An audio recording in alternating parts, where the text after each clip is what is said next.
Ever since being a kid, I have loved racing games. One of the first games I ever remember playing was Big Red Racing on, wait for it, MS-DOS. Fast forward 20 years and things have come a long way. Incredible graphics and accessible hardware. Now I've always wanted to build a racing sim, and I'm not just talking a steering wheel and a desk, I mean a proper racing cockpit. Today we're going to build my dream racing setup thanks to the guys over at GT Omega, Moza Racing, and last but not least, LG.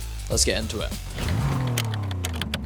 So, every good racing sim starts with a cockpit, and as you can see, it comes in several different boxes. This one's from GT Omega. If you haven't heard of them, they were like one of the OGs in the gaming chair industry. In fact, my first gaming chair was a GT Omega. It was black and white. I loved that thing. But yeah, they also make racing cockpits. The one I've got here is the Prime cockpit, which is actually the priciest one they make. They do have several other versions though, depending on your budget. They start around $250 for just the frame. This right here is the seat. I went for the RS9 racing style seat. It's got these awesome silver accents on the back of it. It mounts onto these rails on top of the cockpit so it can slide back and forth, and it also reclines as well. Build quality on the Prime cockpit is fantastic. It's built using these sturdy pieces of aluminum and everything is adjustable. You can decide what height you want your monitors, wheel and pedal angles. It's all very well designed. Now the best part about this platform in my opinion is how much room for customization and upgradability there is. Like you can literally decide what chair you want, what monitor mounts you need, gear shifter mounts, keyboard trays, speaker mounts. They have everything and they're always adding new accessories. Definitely go take a look. I'll link the website below. They have a 3D configurator as well so you can see how everything's going to look. By the way, I managed to hook you guys up with a discount code, so if you use code Tesseract at checkout, you can get 5% off.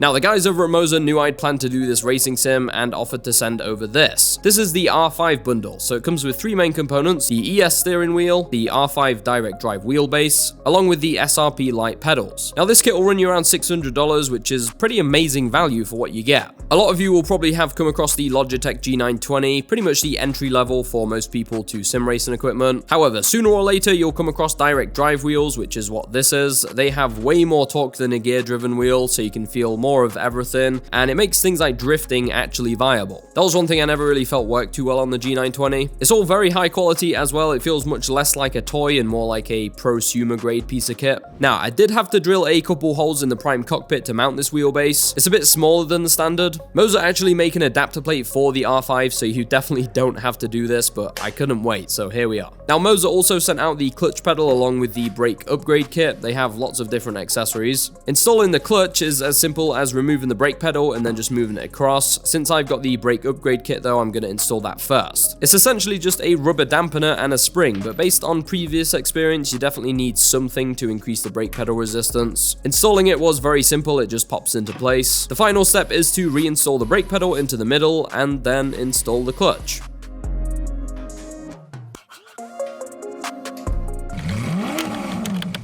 So arguably, the most important part of any racing sim is the monitor. Now, LG just released their brand new UltraGear line, and they were like, hey, we've got this crazy new monitor that we think will be awesome for a racing sim setup. So I was like, what is it? So this is the LG UltraGear 45GR95QEB. It's a 45-inch OLED ultrawide with a 240Hz refresh rate. And if you haven't already noticed, an insane 800R curve. You've really got to see this thing in person to appreciate how crazy it is. Oh, and it's got a 0.03 millisecond response time. So it's got quite the spec sheet. It does come with this rather nice stand as well. As it happens, I'm not going to be using this because I'm mounting it to the cockpit. But yes, that's right. It does have standard VESA mount, so you can throw it on a monitor arm, a wall mount, or in my case, a racing sim. For me, it's an essential feature. Now, make sure you watch till the end for my first impressions of actually using the monitor and this whole setup. But I mean, if you've ever seen an LG OLED TV, you'll know what to expect in terms of picture quality. It's absolutely flawless, deep inky blacks, vibrant colors. It's beautiful. It's even got HDR as well. These 2023 monitors are getting pretty crazy. Props to LG on the styling as well. I absolutely love this rear section. It looks like something from a sci-fi movie. I also like that all the ports are on the back of the monitor. It makes it much easier than having to stick your head underneath to plug stuff in. Anyway, enough talking. Let's get everything hooked up and try it out, shall we?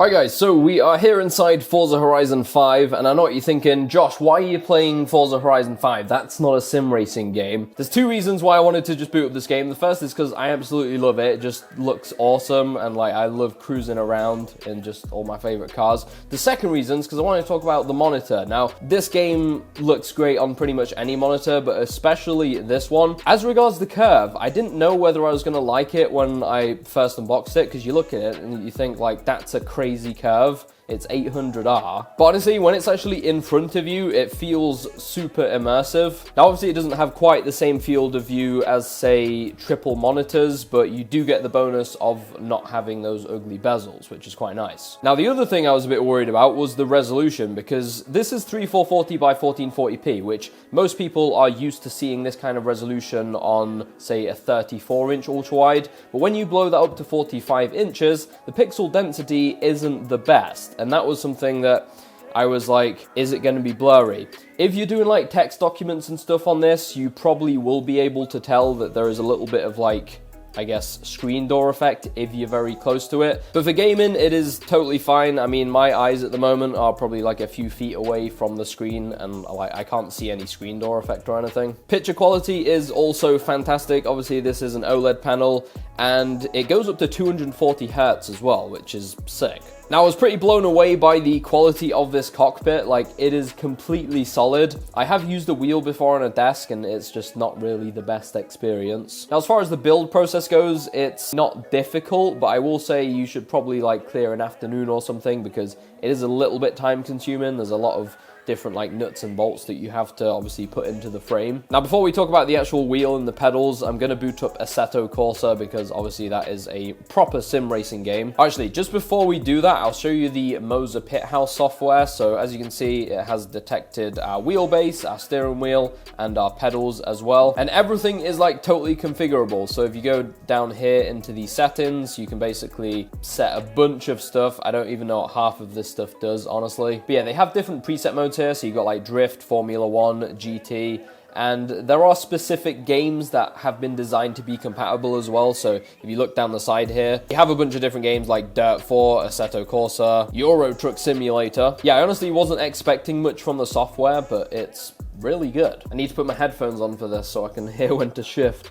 Alright, so here we are inside Assetto Corsa. I'm actually on a modded map. So this is like the Japan map that's got AI traffic and like people just drive around and cruise on it. And we got some like cool Japanese cars. Now, as I mentioned earlier in the video, I have used a Logitech G920 before, which is obviously like a gear-driven wheel. So this is my first time using a direct drive wheel. I've actually always wanted to use one. The first thing I'll say is that you can tell there is way more torque on this wheelbase than something like a G920. This R5 base can produce up to 5.5 Newton meters of torque, which is not like super duper high end. There's obviously direct drive wheels that do more than that. Feels awesome. Yeah, force feedback in Assetto Corsa is definitely way better than in Forza, I will say that. Now, you might have noticed earlier in the video when I was building the cockpit that there is a space for a gear shifter. I've actually got one coming in. It just didn't get delivered in time for this video, so I'll probably do an update video in a couple of weeks for you guys. But yeah, it feels slightly weird at the moment because I'm on a server where you can only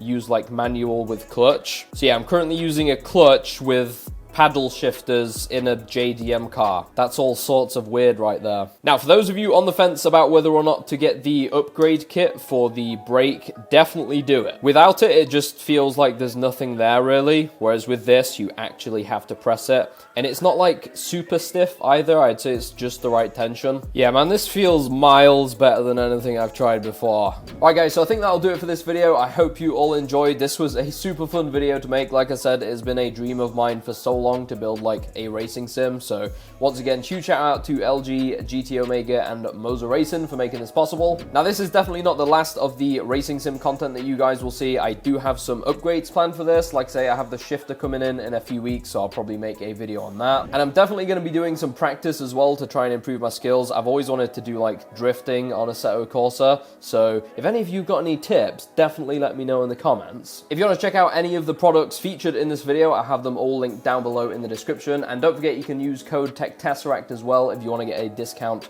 on this cockpit. Yeah, drop a like if you enjoyed, guys. Subscribe if you're new, and I will catch you all in the next one.